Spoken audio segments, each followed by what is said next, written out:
Hello दोस्तों, welcome to my YouTube channel में आप सभी का हार्दिक स्वागत है। आज मैं एनटीपीसी, ग्रुप डी, एसएससी के साथ साथ बिहार पुलिस तथा अन्य सारे प्रतियोगी परीक्षाओं के लिए महत्वपूर्ण ऑब्जेक्टिव प्रश्न के बारे में बताने जा रहा हूं, जो कि काफ़ी महत्वपूर्ण है। अगर आप मेरे चैनल पर नए हैं तो सब्सक्राइब कर लें और बेल आइकन दबा दें ताकि सभी नोटिफिकेशन आपको मिलता रहे। तो चलिए, आज का पहला प्रश्न है, जीवन की रासायनिक संश्लेषण से उत्पत्ति को प्रयोगशाला में किसके द्वारा सिद्ध किया गया था? तो जीवन की रासायनिक संश्लेषण से उत्पत्ति को प्रयोगशाला में किसके द्वारा सिद्ध किया गया था? इसका सही उत्तर है मिलर। अगला प्रश्न है, नमक का भारी मात्रा में सेवन करने के बावजूद किस पशु को उच्च रक्तचाप नहीं होता है? इसका सही उत्तर है ऊंट। तो नमक का भारी मात्रा में सेवन करने के बावजूद ऊंट पशु जो है उसका उच्च रक्तचाप नहीं होता है। और ऊंट को रेगिस्तान का जहाज कहा जाता है। वह बिना पानी पिए कुछ दिन तक आराम से रह सकता है और उसके पैर गद्दार होने के कारण बलुई भूमि में यानी बालू में ऊंट जो है वह आसानी से दौड़ सकता है, इसलिए ऊंट को रेगिस्तान का जहाज कहा जाता है। अगला प्रश्न है, यूकेरियोटिक सेल यानी यूकेरियोटिक सेल में प्लाज्मा झिल्ली किससे बनी होती है? इसका सही उत्तर है फॉस्फोलिपोप्रोटीन। अगला प्रश्न है, जिस प्रक्रिया के माध्यम से अतिरिक्त प्रकाश ऊर्जा प्रकाश संश्लेषण में छितर जाती है यानी कि फैल जाती है, उस प्रक्रिया को क्या कहते हैं? इसका सही उत्तर है समन। कुछ पौधे के बीज अंकुरित नहीं हो पाते हैं यदि वे फल भक्षी पक्षियों के पाचन क्षेत्र से न गुजरे, तो इसका क्या कारण है? इसका सही उत्तर है बीज आवरण अपारगम्यता। अगला प्रश्न है, वायु की क्वालिटी को बिगाड़ने के लिए जिम्मेदार कारण जिसके कारण महत्वपूर्ण शरीर अंगों को क्षति पहुंचती है, उसका वर्णन किस रूप में किया जाता है? इसका सही आंसर है 2.5। अगला प्रश्न है, पारिस्थितिकी तंत्र के दो घटक कौन कौन हैं? इसका सही उत्तर है जैविक घटक और अजैविक घटक। यानी कि जैविक घटक का संबंध जीव जंतुओं से है, जबकि अजैविक घटक का संबंध निर्जीव वस्तुओं से है। इसलिए पारिस्थितिक तंत्र के दो घटक होते हैं, जैविक घटक और अजैविक घटक। अगला प्रश्न है, मांस में जल का वहन किसके द्वारा होता है? इसका सही उत्तर है पैरेन्काइमा। अगला प्रश्न है, समुद्र में पाइप कितनी गहराई तक प्रतिबंधित होते हैं? इसका सही उत्तर है 20 मीटर। तो समुद्र में पाइप 20 मीटर की गहराई तक प्रतिबंधित होते हैं। अगला प्रश्न है, आयोडीन परीक्षण किसका पता लगाने के लिए प्रयुक्त किया जाता है? इसका सही उत्तर है कार्बोहाइड्रेट। अगला प्रश्न है, आय और उपभोग में किस प्रकार का संबंध है? तो आय और उपभोग में किस प्रकार का संबंध है? सही उत्तर है प्रत्यक्ष संबंध। अगला प्रश्न है, सरकार द्वारा लगाए गए अवरोधी या प्रतिबंधों को हटाना क्या कहलाता है? इसका सही उत्तर है उदारीकरण। तो सरकार द्वारा लगाए गए अवरोधी या प्रतिबंधों को हटाने की प्रक्रिया को उदारीकरण कहते हैं। अगला प्रश्न है, वर्गीज कुरियन किससे संबंध है? इसका सही उत्तर है श्वेत क्रांति। और श्वेत क्रांति दुग्ध उत्पादन से संबंधित है। अगला प्रश्न है, कब डॉग प्लस उत्पादन का फलन Q इक्वल टू ए लाख यानी कि ए अल्फा किस पर आधारित है? इसका सही उत्तर है मापक का स्थिर प्रतिफल। अगला प्रश्न है समाजवाद क्या प्राप्त करने में सफल रहता है? इसका सही उत्तर है समाज में अधिकतम सामाजिक। अगला प्रश्न है भारत में राष्ट्रीयकृत बैंकों की संख्या कितनी थी? इसका सही उत्तर है 20, लेकिन आजकल यह घटकर 12 हो गई है। अगला प्रश्न है एक्जिम पॉलिसी 2000 से 2007 ने 2007 तक की वैश्विक व्यापार में हिस्सा प्राप्त करने का लक्ष्य कितना रखा था? इसका सही उत्तर है 1.0% का। अगला प्रश्न है वह कौन सा पदार्थ है जिसके लिए भारत आयात पर सर्वाधिक राशि खर्च करता है? इसका सही उत्तर है कच्चा पेट्रोलियम। तो कच्चा पेट्रोलियम पर भारत आयात में सबसे अधिक राशि खर्च करता है। अगला प्रश्न है ग्रीन अकाउंटिंग का अर्थ क्या होता है? इसके आकलन को ध्यान में रखते हुए देश की राष्ट्रीय आय को मापना यानी कि ग्रीन अकाउंटिंग का अर्थ जो होता है वह प्रदूषण और पर्यावरणीय क्षति से होता है, जिसके आकलन को ध्यान में रखते हुए देश की राष्ट्रीय आय को मापना होता है।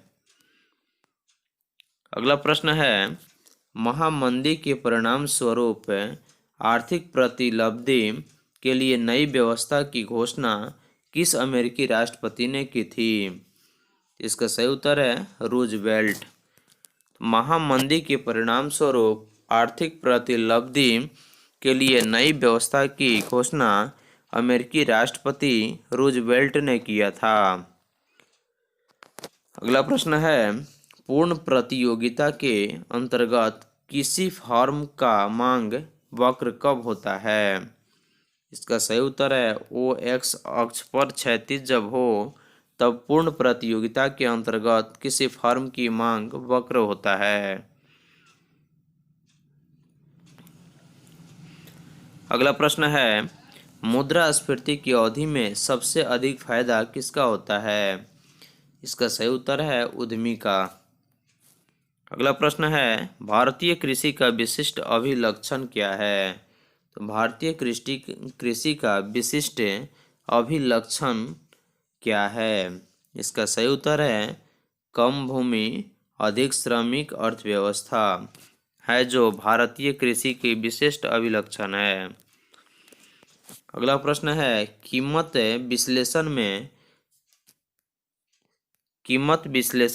में समय तत्व किसने शुरू किया था? इसका सही उत्तर है अल्फ्रेड मार्शल। अगला प्रश्न है जब मुद्रा आपूर्ति बढ़ती है तो एलएम वक्र कैसा होता है? इसका सही उत्तर है दाएं अंतरित हो जाता है। अगला प्रश्न है भारत में पहली बोलती फिल्म कौन थी? आलम आरा। डांडिया किस राज्य का लोक नृत्य है? गुजरात। भारत में रंगीन टीवी का प्रसारण कब शुरू हुआ था?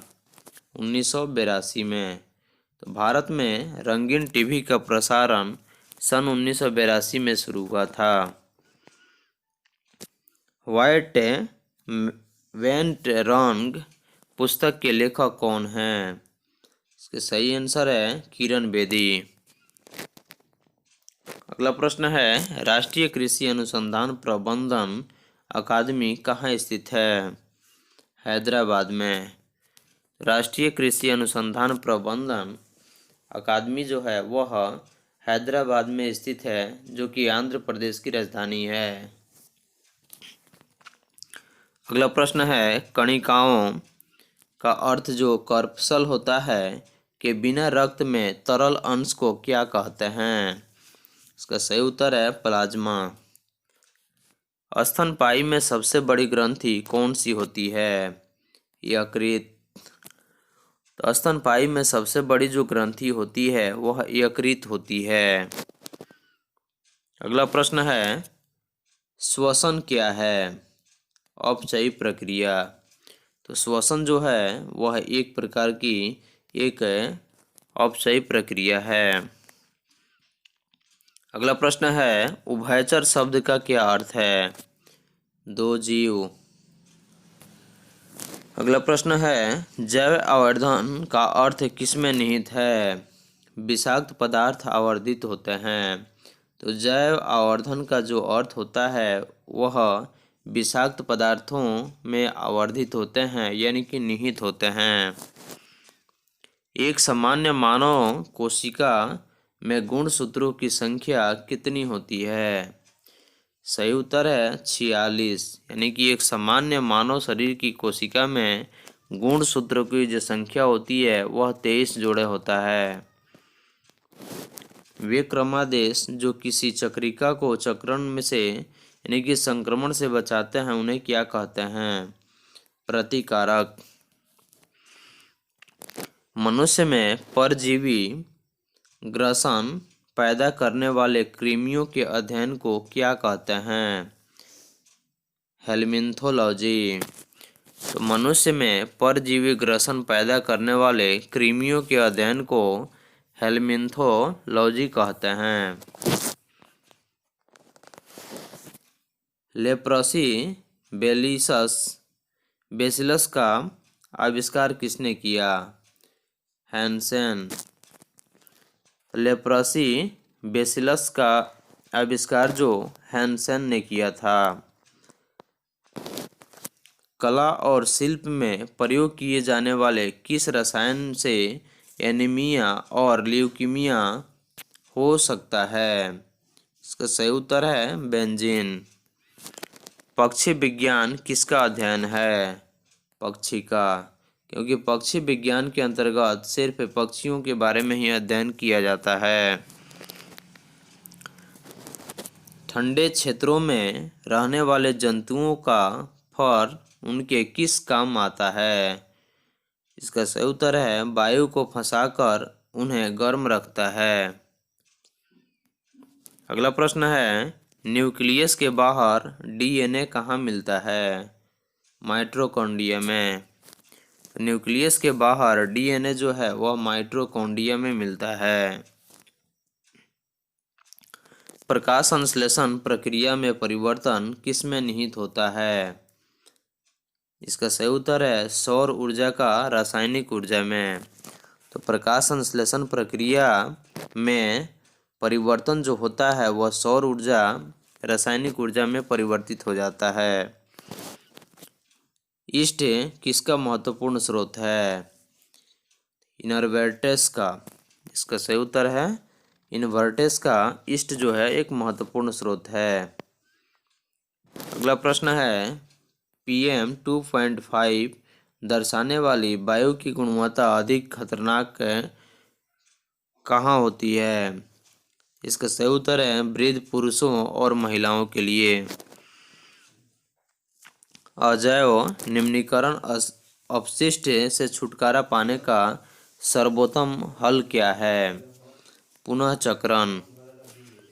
यदि जाइलम और फ्लोएम को एक ही त्रिज्या में व्यवस्थित किया जाए तो ऐसे संवहन पुल को क्या कहते हैं?